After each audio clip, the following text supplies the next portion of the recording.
Welcome to Hacking Your ADHD. I'm your host, William Kerb, and I have ADHD.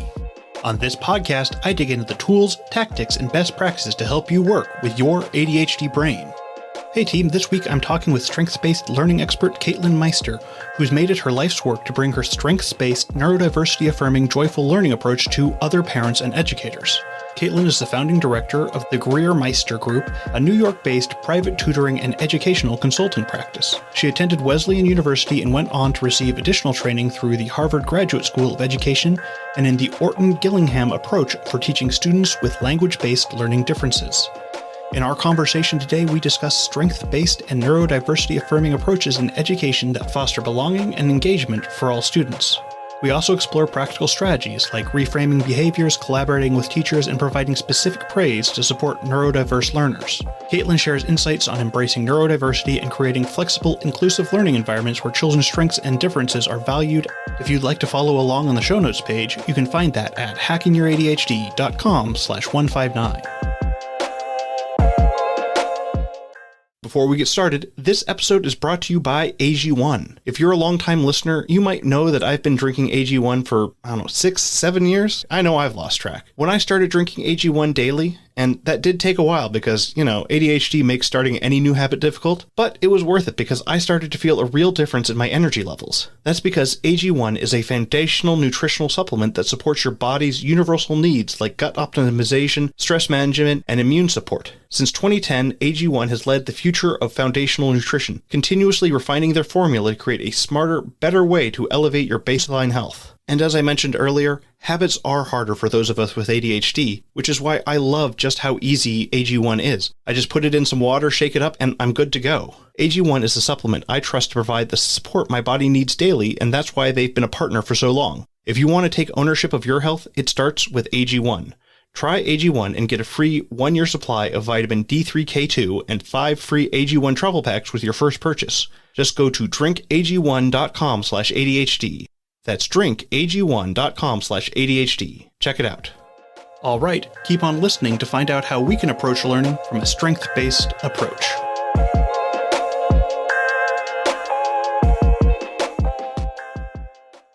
To get started here, can you give yourself a quick introduction and we can go from there? Sure. So my name is Caitlin Meister, and I am a specialist in strengths-based learning and neurodiversity-affirming practices, which is a bit of a mouthful, but basically means I help folks who are looking to raise confident, capable kids. I help teachers and other educators who are trying to bring neurodiversity-affirming practices into their classrooms so that we can build belonging for all the kids in our learning spaces. Awesome. Can you give a bit of a definition of what strength-based learning is? Because I'm sure a lot of people have heard the term and they kind of have an idea, but it's not super clear always what we are talking about. Yeah. So strengths-based practices mean we begin a relationship by identifying a strength and then building in the areas where we want to or need to grow based on that strength.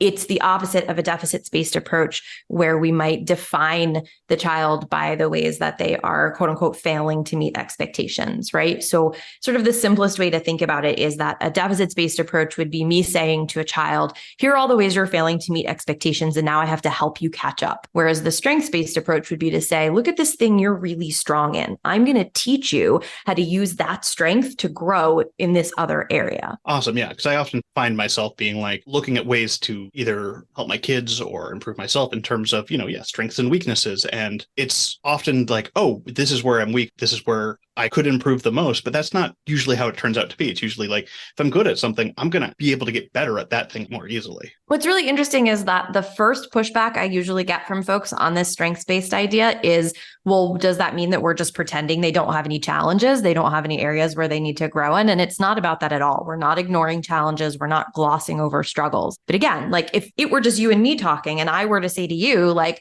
hey, you're really strong at this. Let me teach you how to use that skill over here to grow in this other area.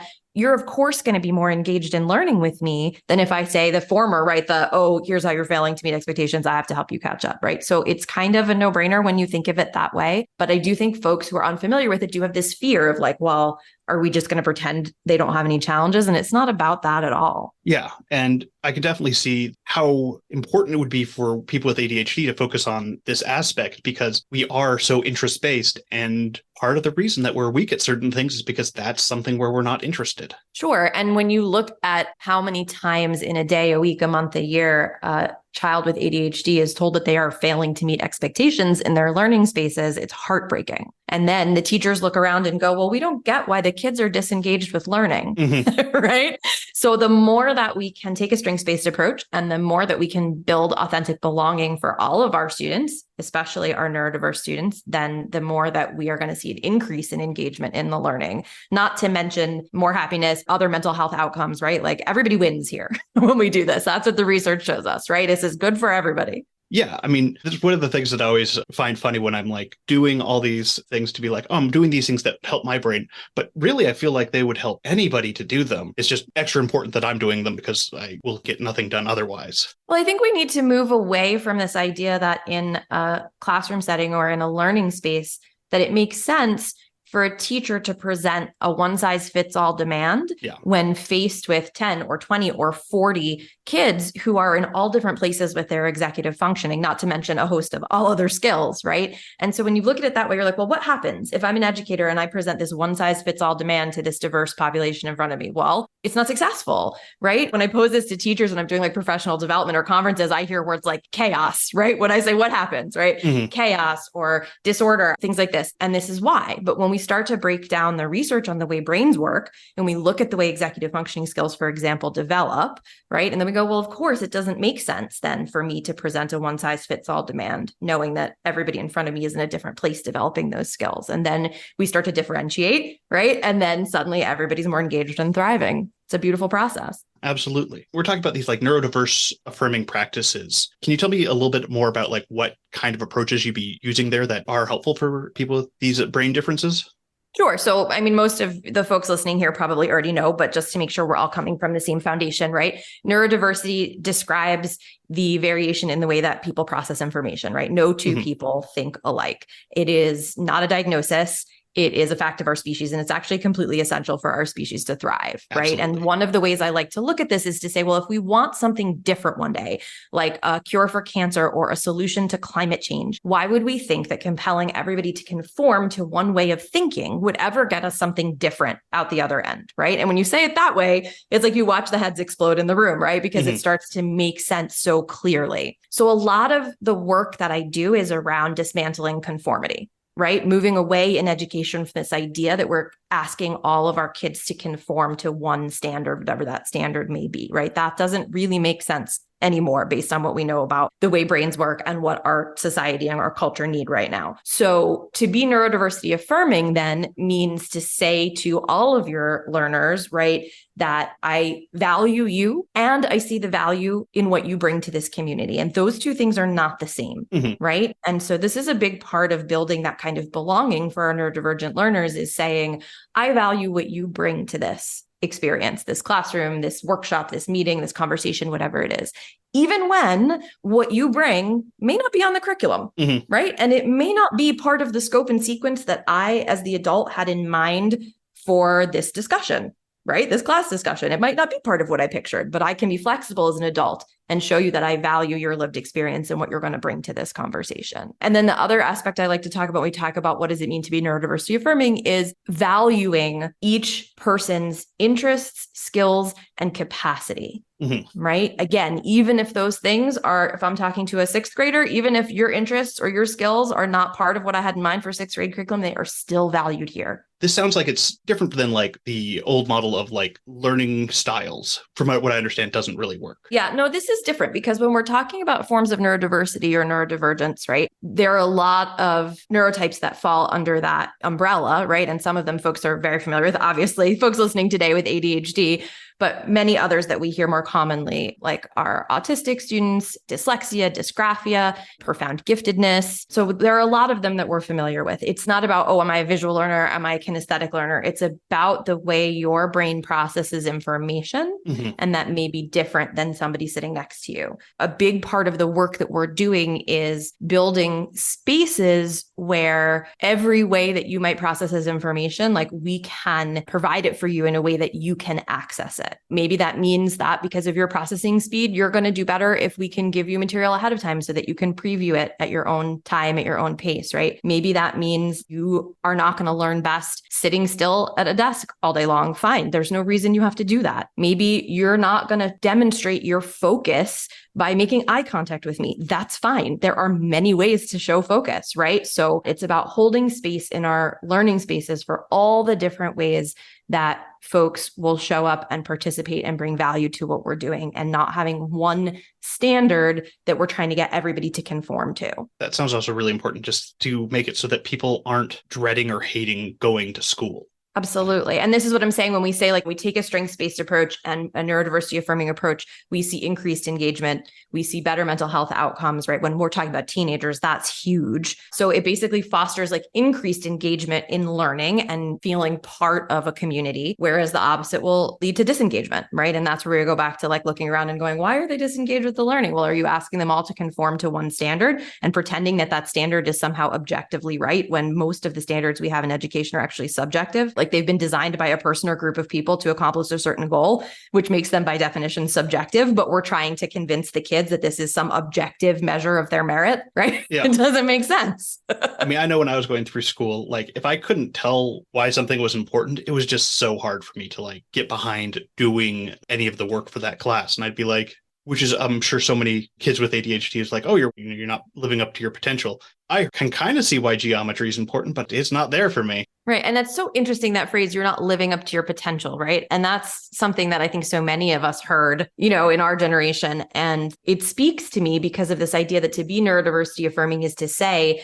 I value your interests, skills, and capacity, right? We talked about those three things, right? So what is potential? What is this thing we're naming? We're saying you're not living up to, right? Well, that is something that this other person has defined for you, right? This is the thing that I think your potential looks like, and you're not matching my expectation. But what have you defined as your potential? What is it that you are drawn to and want to achieve, right? These are very different questions. And we don't want people developing a sense of self around somebody else's expectation that may not be something that you value. Yeah, absolutely. Because there are so many situations where, you realize, oh, what that person values has nothing to do with what my values are. And that's even more disheartening when you're like, oh, I was trying to please this person and we have complete different value system. This makes no sense. One of the things I'm thinking too is like, we're trying to get this into schools more so people are doing it, but that can be a hard sell for schools. Like, is there ways that we can better advocate for our kids, or if, you're an older student, how you can advocate for yourself? Yeah. So I think there are a couple of steps here. Number one is for parents to understand how their kids learn best, because once you understand it, then you're going to be able to advocate for it better and more clearly, right? So the first step is understanding how our kids learn best. And then we can take that information with us out to advocate in school or with other practitioners who may engage with our kids, right? And for older students, to your point, this is about understanding how we learn best and how we can advocate for that for ourselves, right? Now, in terms of like detailed, like, how do I recommend you do this work? If you understand what your child needs and that need is not being met in their classroom, in their current learning space, how do we have those conversations, right? Those can be very difficult conversations to have. First and foremost, I always encourage parents to see themselves on a team with their child's teacher, right? You and Mrs. Klein are team Sam, right? And the goal of this team is to help Sam thrive, right? That's the goal. Now, the reason why that's so important is because if you and your child's teacher are using up any of your resources being antagonistic with each other, then those fewer resources you have to meet the goal. The goal is help Sam thrive, right? So I want you and the teacher using all of your resources to help Sam thrive. So we want to go into this as a team.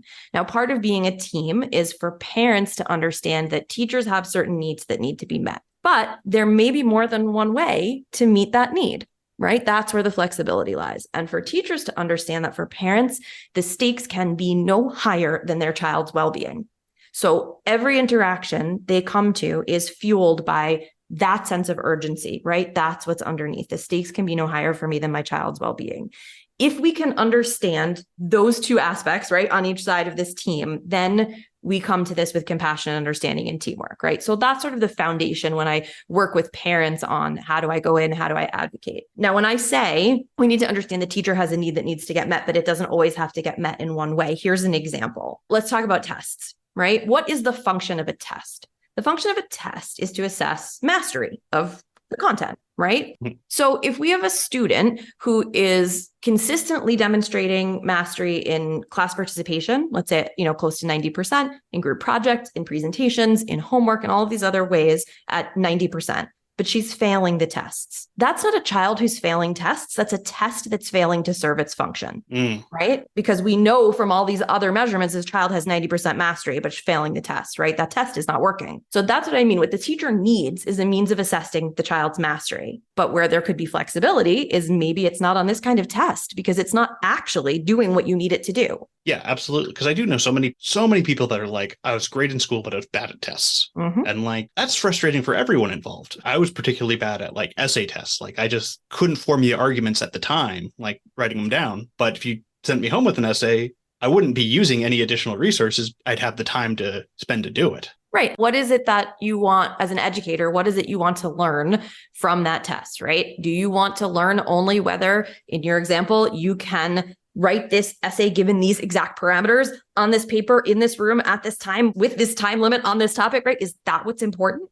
Or is what's important your ability to write a compelling essay on any topic, maybe something that's more interesting to you, or your ability to write an essay released from anxiety around timing, right? Like what's important here? And sometimes we get so wrapped up in this is just the way things are done that we don't stop to ask, well, why are they done this way? And is this something that I value that's important to me? An article I read about the LSAT for like the LSAT being like, does that actually produce the best lawyers? Like, is that test that defines whether or not you can do it actually going to produce the best people for this thing? Or is it going to get the people that are the best at taking that test? Right. When I look at my kids, like I'm a mom of two, I have a 5-year-old and a 9-year-old. When I look at my kids, I want them to be lifelong learners. And what does it take to be a lifelong learner? It takes curiosity. Well, our kids come to us wired with curiosity, right? And there are choices that we can make that either foster that curiosity or diminish it. What else does it take to be a lifelong learner? Feeling like you are capable, right? If you don't know the answer to something, you have a path to finding it out, whether that's research, whether that's phoning a friend who has more expertise in it, whatever that looks like, right? What else fosters lifelong learning? Understanding that learning is everywhere. Right? It's not just in pages of a textbook. It doesn't just happen inside the 4 walls of a classroom or on a homework assignment that got sent home from school, right? Learning is everywhere. Understanding that and seeing how to find the learning in those everyday moments. These are the things that foster lifelong learning. That's my priority as a parent and as an educator, right? And that supersedes any score on an individual test or, whether the homework took them 10 minutes or 20 minutes or whether we even did the homework at all. Right now, when I say this, I don't want people to think I'm out there saying like, oh, you should never, like, don't ever take the SAT, right? I'm not saying that. But what I'm saying is we need to have honest conversations with our kids about these things, right? So, if I have a teenager who chooses to take the SAT because it is a hurdle they have to get over to achieve some greater academic goal they have, then fine. Then they have chosen to tackle that hurdle because they want to get to something else on the other side of it, right? But they're going to do that in a way that's healthy for them. Understanding, again, that is not an objective determination of their merit. This is a subjective test somebody created. You may agree with, you may not agree with. That's the healthy way for our kids to approach this. And yeah, it is so important to try and foster that sense of curiosity and being like, hey, if you're interested in something, we can learn about it. The best thing that could happen to me as a mom is that one of my kids asks me a question I don't know the answer to, right? That is the best because it gives me the opportunity to teach this lifelong learning skill of how do we find out something if we don't know the answer? That's more valuable to teach them than just telling them the answer, right? There's what's 2 + 2 and I say 4. Great. I've given them a fact. But if they ask me something and I'm like, you know what? I don't actually know the answer to that. Let's figure it out together. Now I'm teaching a whole host of skills that are way more valuable. This morning, my daughter was asking me about earthquakes. And so we're like learning, like, okay, how often are there earthquakes going on? It's like, oh, there's 55 earthquakes around the world every day. Yeah. And okay, because she's like, oh, have I ever experienced one? I'm like, well, it looks like you have, but you just didn't feel it. And so it's like, oh yeah, we can look these things up. We can find the answers. And we can then go, okay, I'm sure later if she's still interested, we can like, okay, well, what even causes earthquakes and stuff? Yeah, absolutely. Because that's the thing. The first question will lead to more questions, will lead to more questions if you've created a space where that's valued. Again, I value what you bring, right? Mhm. So if the questions your child is bringing to you are valued, right, then they're going to lead to more questions and more questions. And this is one of the ways that we foster that curiosity. Remember what I said? They come to us wired with curiosity, and choices we make as the adults can either nurture it or diminish it, right? And this is one of the major ways we can nurture it is by valuing those questions. Right. And so then usually parents will say to me, well, okay, that's fine. But like sometimes my child asks a question in a moment, like, I can't tackle that right then. Like I'm doing 18 other things and like I don't have the time to value that. And I would say to that, like, I don't want you carrying parent guilt over that. We have enough parent guilt in our lives.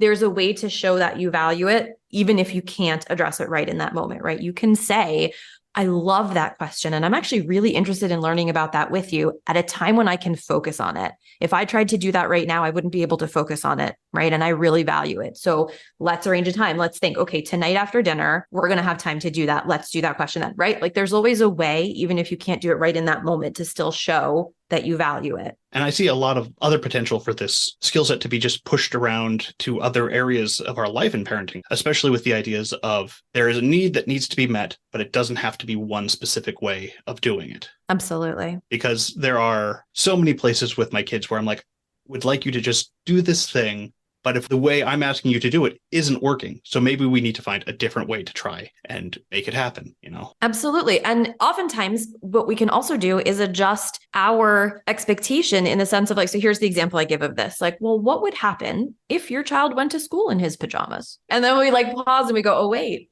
that's another one of those standards or expectations that we sort of took as objective, right? It is right not to wear your pajamas to school. And now we step back and we go, well, wait a minute. If wearing pajamas to school means I get meaningful connection with my child in the morning and we don't have a stressful morning and nobody's in tears and we're not yelling and my child like gets to go off to school feeling really confident and capable, then maybe going to school in your pajamas isn't such a bad thing, right? Like, yeah. And that's just one sort of frivolous example, right? But you can see where I'm going. But yeah, I mean, there's so many places where it's just like, okay, what is the stated goal versus what is my actual goal here? Or my need. Yeah. We see this with sibling rivalry a lot too, where I'll say to my kids, you know, stop telling me about what he has or he's doing or whatever. Tell me what you need. And that opens it all up in a totally different direction, right? Because now the child sees, I see them. I want to meet their need. It's not about your brother, right? I have 2 boys. So it's not about your brother. Yeah. It's about what do you need and how can I help you get what you need? Yeah, absolutely. Because I'm amazed what my children can find to fight about. Everything.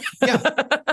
Last week, the one that like blew my mind was them fighting about who was more well-behaved in school and got praised for it. Like got like the slips sent home that they were good. And I'm like, how is this an issue? You open up a whole other can of worms there with the, and we're praised for it. And something came home from school. Yeah. Marking one had more praise than the other, right? Because now what we're talking about is the potential for inadvertently publicly shaming our kids, which is a particularly huge issue for neurodivergent folks, right? And so sometimes these standards, like, okay, I don't mean to pick apart your family's example, but let's use it as a hypothetical, right? Let's break it down. What was good behavior? What did that mean? Because if good behavior is sitting still for X number of minutes or making eye contact with your teacher, something that is not neurodiversity affirming, right? Mm-hmm. We got to start to unpack that, number one, right? Number two is how are we publicly referencing an individual's quote unquote good behavior? So if we have one of those behavior charts up on the wall where it's like, oh, you're in the green zone, you're doing great. Mm-hmm. You're in the yellow zone, you have a warning, or like you're in the red zone, you're not behaving the way I want to see you behaving. And we're like moving the kids' names up and down the zones. Well, now what we're doing is we're publicly shaming in the name of classroom management. Yeah. Right. And what happens when we trigger shame? We shut down learning. Also, back to what do you need? It's actually not meeting the teacher's need either, because the teacher's need is for learning to take place. And when we shame inadvertently, right? Nobody gets into education unless they generally want to help kids. I don't believe it's intentional. I think it's inadvertent because these are classroom management strategies that are being taught in a lot of undergraduate and graduate education programs. Unfortunately, they're not evidence-based, right? But when we trigger that kind of shame, then we shut down our kids' ability to learn, right? Absolutely. It is amazing how, and I've definitely seen it with my own kids, when I'm praising one child for something, the other one is inadvertently getting the message that, oh, I'm not doing that. Right. And I'm not saying we shouldn't praise our kids. I'm saying that we need to be focused on authentic connection on an individual level. So if I want to compliment one of my students or one of my kids on something that they've done really well, I'm going to do that with them one-on-one, and really acknowledge and make that connection. And I'm going to do it in as specific a way as I can. So instead of like a good job, I'm going to try to say like, I really loved the way that you helped Susan find her crayons when she couldn't find them. That was really, being a good friend or being helpful, something like that. More specificity is always better. Yeah, it's funny because having grown up, I am not someone that takes compliments that easily. And especially when it's just like, oh yeah, you did a great job on that. I'm like, well, what does that mean? And listen, again, like I don't want parents walking around with more parent guilt. We've got enough of that. If you say good job to your kid once in a while, are you ruining them? No, of course not. But it's just looking for opportunities to provide more specific information to them about what we're observing. And that makes them feel seen and valued and connected to us. I look for those opportunities wherever I can find them. Yeah, absolutely. I mean, because we do have the research that shows like praise is the most effective. Like it's so much more effective than trying to punish a behavior out of someone. Absolutely. And this also goes back when we talk about like in a learning setting, are we focused on classroom management in a sense of like, we think we need to be disciplining behavior, or are we looking at behavior as a means of communication, right? Again, back to need. So I'll give you an example, right? So a child puts his head down on the desk in the classroom. Well, if I try to discipline that behavior, right? Like we don't put our heads down on the desk here. I'm missing an opportunity to teach skills, right? Punishing, don't put your head down on the desk doesn't teach a skill.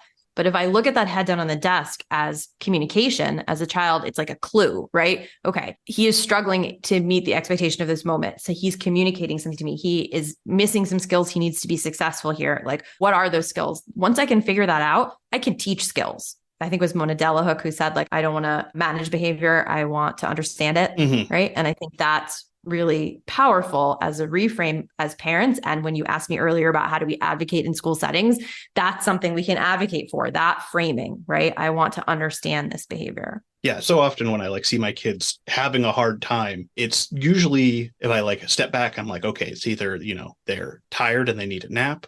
They haven't had enough to eat. They haven't had water in a while. Some need is not being met.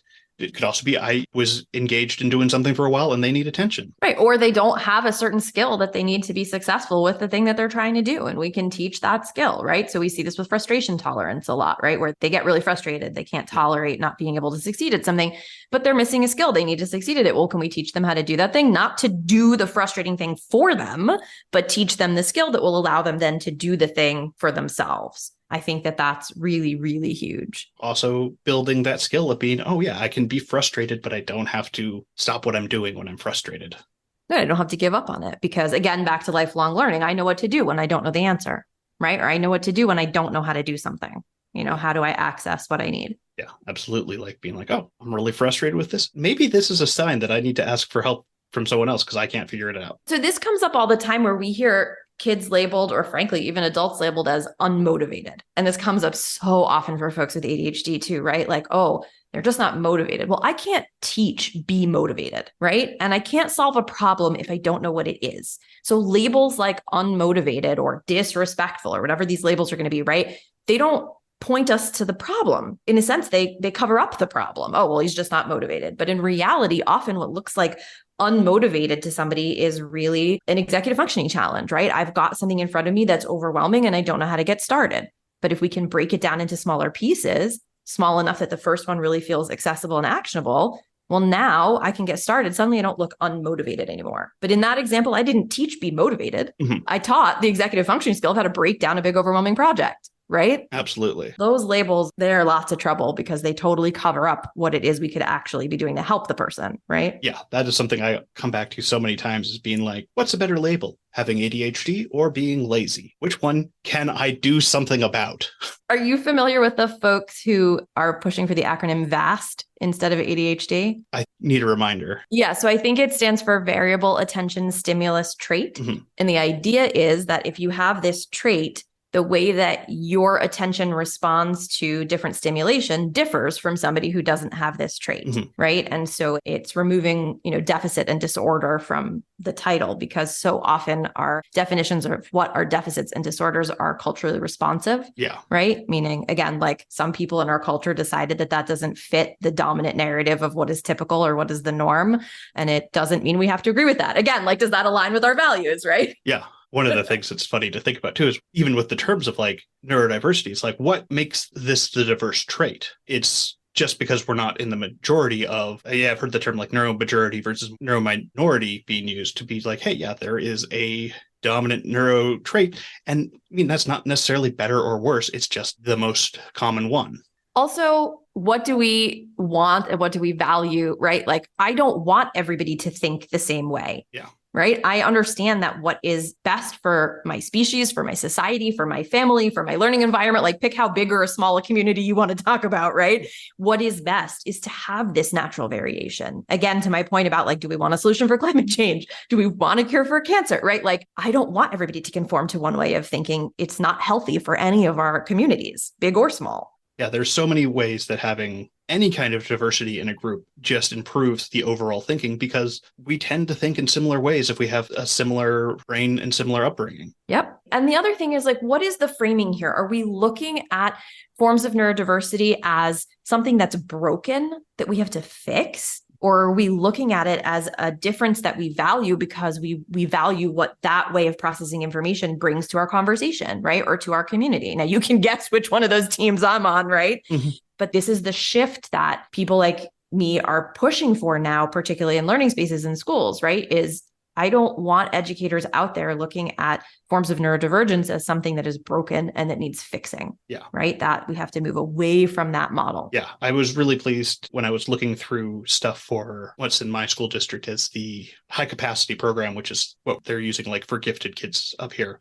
And just like reading through, it's like, oh, this is like a laundry list of neurodivergent traits that they're talking about going to these classrooms. So I'm like, oh, this is a program to help people that are doing things a bit differently. And it is doing the strength-based thing. Like my daughter's doing a program where she's like doing like a 30-book challenge this year because she really loves reading. So like, oh, you love reading? Let's do more of that.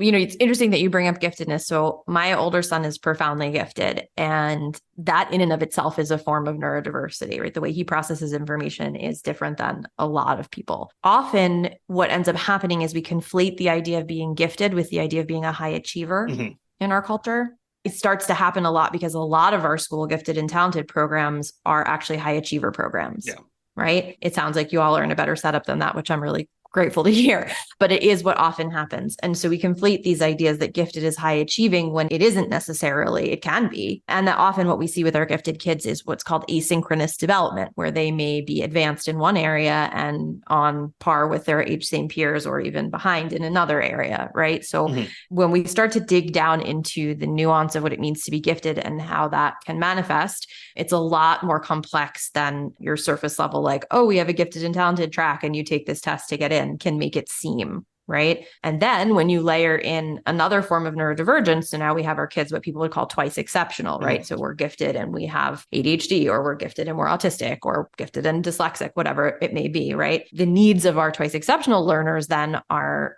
different from our gifted kids who are not twice exceptional, which is different from kids who don't have any of these forms of neurodivergence, right? So this is, again, brings us back to like, why are we seeking conformity, or why are we presenting one size fits all, right? It just doesn't make sense. Yeah. And it always just comes back to me. I'm like, what's working, what's not working? And why do we keep trying to do the square peg in the round hole for so many of these things? Even the star-shaped hole. It looks like maybe it could fit in if you really jam it. All right. Well, I think we're coming up on time here. Is there anything you'd like to leave the audience with? I would say I love what I do, and I love talking about what I do, in case you can't tell. So I would love to continue the conversation with anybody who wants to. You can find me on Instagram at Caitlin Greer Meister. You can find me on my website, which is just joyfullylearning.com. And please reach out if anything we've said here today piques your interest. You have more questions. I welcome it. Awesome. And I'll include all that in the show notes. So thank you so much for coming on the show. Thanks so much for having me.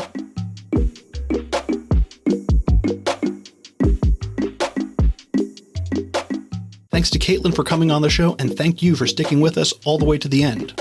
Before you go, though, let's do a quick rundown of today's top tips. 1. We can focus on utilizing a child's strengths and interest as a starting point for learning and growth to help build confidence and engagement. 2. It's important to work collaboratively with teachers as a team with the shared goal of supporting the child's well-being and success. 3. Advocating for neurodiversity to be valued in learning environments can help create flexible spaces that will help everyone thrive. All right, that's it. Thanks for listening. I'd love to hear what you thought of this episode. Feel free to connect with me over at hackingYourADHD.com/contact. If you'd like links or to read this episode's transcript, you can go to the show notes page at hackingyyouradhd.com/148. If you'd like to support the show, the best way to do so is to tell somebody about the show, especially if you think they'd like a particular episode. Just click the share button on your podcast player and send it over to them. Or you can consider supporting me on Patreon. Just go to hackingyyouradhd.com/Patreon to find out more. And now for your moment of dad. When I was a kid, my dad got fired from his job as a road worker for theft. I refused to believe that he could do such a thing, but when I got home, the signs were all there.